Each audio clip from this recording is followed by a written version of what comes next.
So now I want to transition a little bit, and let's talk about the movement for a 28th Amendment. How do we do this? How do we get an amendment? How do we amend the Constitution? But the first thing that I wanted to do is let's open it up to see who knows. There are two ways to amend the United States Constitution. Who wants to tell us one of the ways? Hi, what's your name? My name's Marty. Okay, one way is that Congress passes an act, and then it has to be ratified by 38 states within 7 years. Okay. So what she said was, one way is by going through Congress, and where Congress passes an act, and does anyone know how many members of Congress have to pass this before it goes back to the states for ratification? 2/3. Virginia says 2/3. So what is 2/3 of the Senate? How many senators is that? 67. Good group. All right. And how many members of the House would that be? Yeah, 290. 290 in the House, 67 in the Senate. Needs to pass the act. Needs to get what we call voted out of Congress and sent back to the states for ratification, which we need 38 states to ratify. Yeah, so how do we ratify in the states? This is done by the states' state legislatures. So the state legislatures have to ratify the amendment by the majority. Yep. The closest that we've seen to that was the Equal Rights Amendment, and which missed by, I believe it was 4 states of ratification? 3 states. Yep. Okay. So that's one way to amend the Constitution. Yeah, so the ERA, so this was interesting. So the ERA did have a time limit on it. Congress proposed a time limit for the Equal Rights Amendment, and it ran out of time, which is why we didn't have the Equal Rights Amendment pass. But Congress doesn't have to put a time limit onto the amendment. They did in this circumstances. It doesn't have to be within 7 years, like you had mentioned. So there is no time limit unless Congress says there's a time limit. Okay, so we're going to do some questions here in just a little bit, but who wants to tell us the second way that we can ratify a constitutional amendment? Is that Sheila?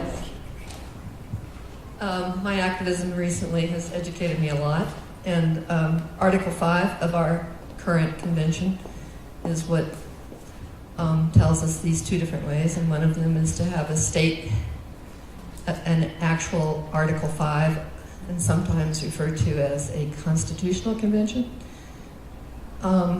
And it's basically the same thing. 34 states have to call for this convention. And once 34 states call for it and they meet and they figure out how they're going to run the whole thing, then they propose an amendment, same as Congress would do, and then 38 states have to ratify it. So that's right. So the other way is to kind of circumvent Congress, take power out of the hands of Congress, which Congress usually does not like, as we know, and have 34 states call for a constitutional convention, which is written clearly here in Article 5.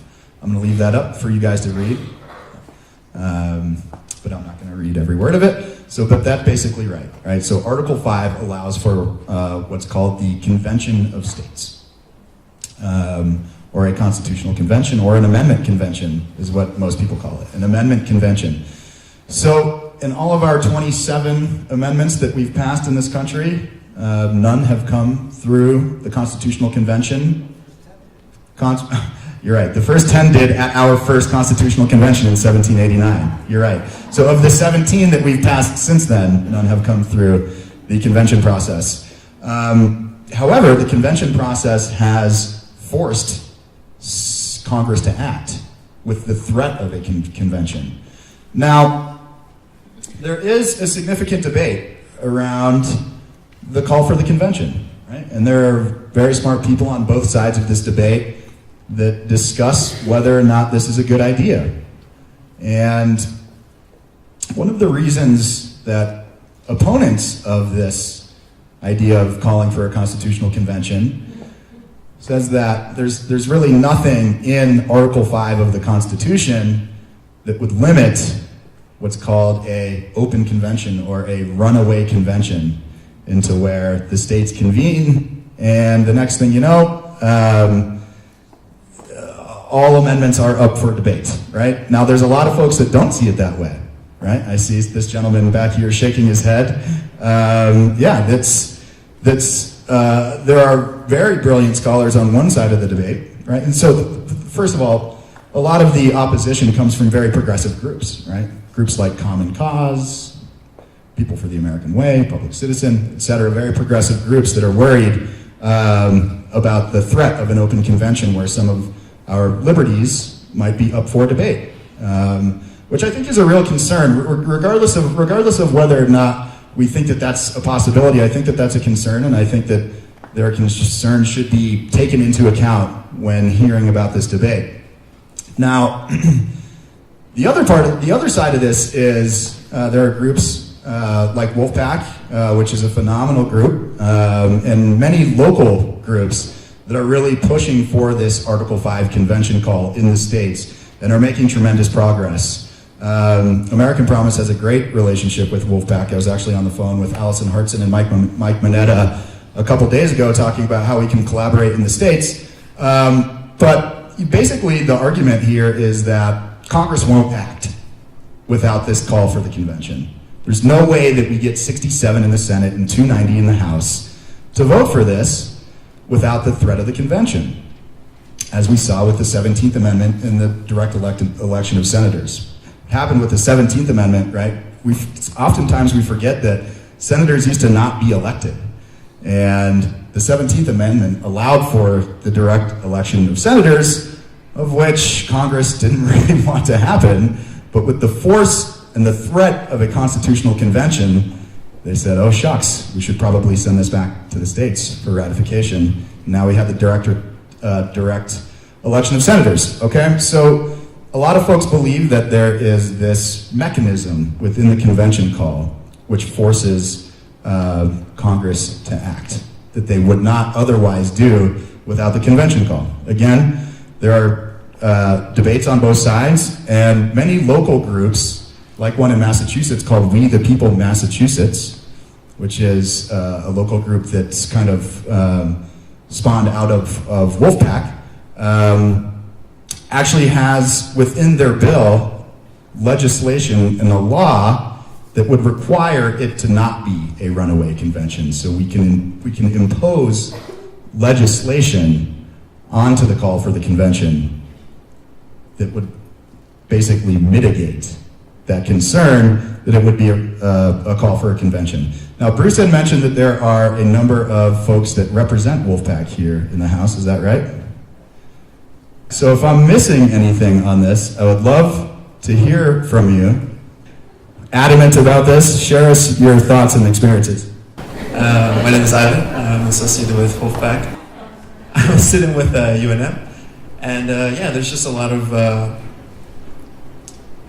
just in plain English, there's just a lot of ways where the open convention debate really isn't valid. Like, in the Constitution, we see that they're supposed to only propose amendments, and whatever comes out of that convention has to be ratified by the 38 states. So if we say that all of these, all the other amendments to the Constitution are all of a sudden up for debate, well, they are, but whatever comes out would have to be passed by the 38 states. And if you're afraid of that, well, that's democracy. If 38 states pass something, then that would be democracy. That's a good comment. Again, I think looking at the state legislatures, a lot of folks, which is why the progressive groups are very scared of this, because if you look at the makeup of many state legislatures across the country, they might be willing to take away some of these other liberties.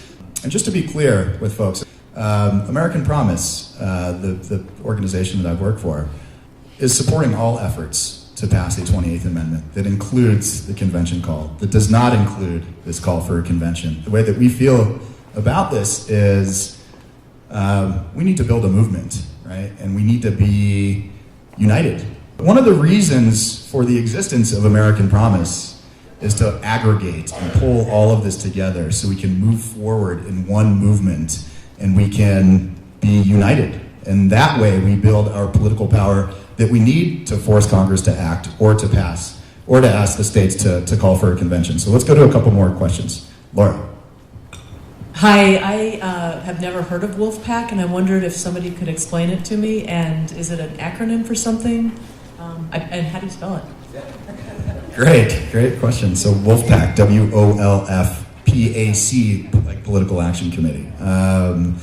So we have, I'm happy to do the Wolfpack intro, but if we have people here that represent Wolfpack, then yeah. Go ahead and tell us a little bit about it. Thank you. My name's Kathy. I came here from Las Cruces this morning with my friend. We were part of the Wolfpack effort this year. I don't think I'm probably the best person to introduce Wolfpack. I couldn't agree more. What we need is working together. That's why my friend and I are here. We're not here to argue points with American Promise. We're here to learn what they have to say so that we can see how we can come together. That is the answer, is coming together. But what I'd like to let you know is, for some of you who might not know, is that this year, even though we didn't get it passed through the House, even though the resolution did not come out of the legislature, we got that resolution, which does not have to be signed by the governor. It's not the same as a bill. We got it through the House Rules Committee, where we had to testify, where they could have killed it. We got it through, they passed it to the Judiciary Committee, who could have killed it, where we had to answer questions and be accountable. And then it went to the House Senate floor, and it was passed on the Senate floor. So it went all the way through the Senate, and we had like 4 days left in the session. And we could not get it effectively through the House then, and we realized we have to get our act together much sooner.